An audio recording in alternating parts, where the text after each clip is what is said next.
a movie. Hello, hello, hello. Hello, hello, hello. Valentine's Day won't be the same. Oh, no, it will not. 100 million copies of the books have sold in 52 countries. Movie is the fastest-selling R-rated film in Fandango history. Why do you think so many people, mostly women, are obsessed with this film? I think they're ready to spice it up in the bedroom. That's as simple as that? I think it's a romance, as you mentioned earlier. It is a romance with, it's kind of erotica for the masses. And I think there's a bravery about women that they want to bring a little fun, a little change to the bedroom, especially if you've been married and have kids. We all know what that can do to the romantic aspect of marriage. Okay, honey. Right? So I think it's fun to play a little bit, to have a little toys. I hope everybody's using a necktie for some ulterior purposes than their husband's neck. And do you? Well, now, we'll talk after. You know, the fun is fun. Yeah, yeah. I think the movie is also, though, about people cross boundaries. So he crosses a boundary, and at the end of the movie, she says no. And I think that's really empowering for young girls to be able to know, what is no for you? What is no? We'll play a little bit, but what is no? Yeah. And so at the end, she will not take it. She won't. Demands respect. But. And it is sexy. And he is my son, but... A little Oedipus here? That has to be weird in and of itself. And yet what's funny is that this movie has been banned, I think, in Malaysia, and a lot of people think that it's very degrading to women, you know, that it's insulting to women. I think that's the battle between them in the movie itself. I mean, I think the director kept the movie a romance. I think E.L. James wanted it to be a romance. That's what it is.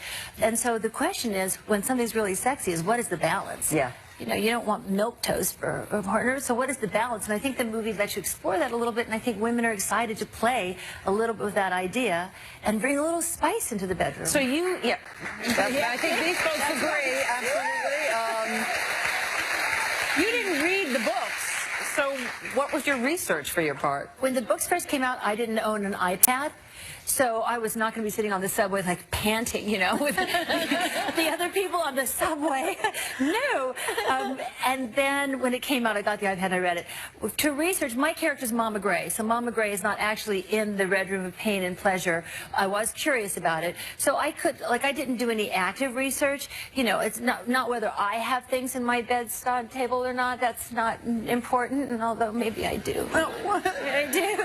But it was about, I looked on the internet a little bit to see what it was, to see if I could get behind the idea. And this is not the internet. You know, this is not, on the internet it's like Joe Schmo from, you know, the delivery pizza boy playing around with cabbage from the checkout counter, and it's not pretty. In real life, this is a fantasy, and it's a lavish, beautiful, luxurious fantasy. But I think their battle in the movie is the battle of boundary and moving toward love. That's what he's doing in the movie. He's moving toward love, and that's what she's encouraging him to do. I mean, at one point he says, "I'll take you to movies like normal people do," and I'm like, yeah.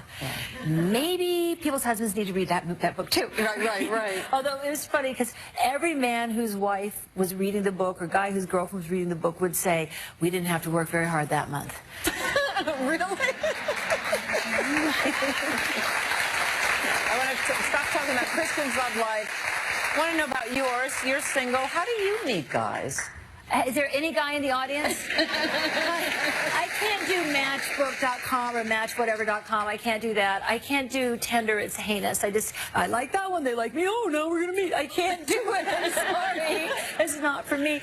I have 3 kids, and I am totally happy being a very wonderful hands-on mother until a good enough man comes along to sweep me off my feet. Okay.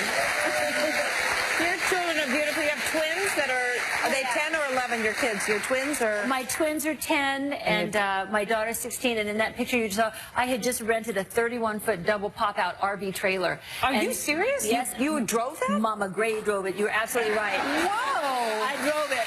I would be intimidated to do that. I figured if a bunch of old people from Wisconsin can do it, so can I.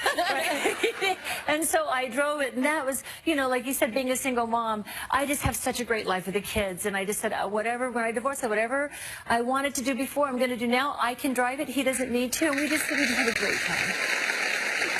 Thank you, Marcia, so much. It's a pleasure to have you here. It's nice to be here. Thank you. Yeah, thank you. And don't forget that 50 Shades of Grey opens today. We'll be right back.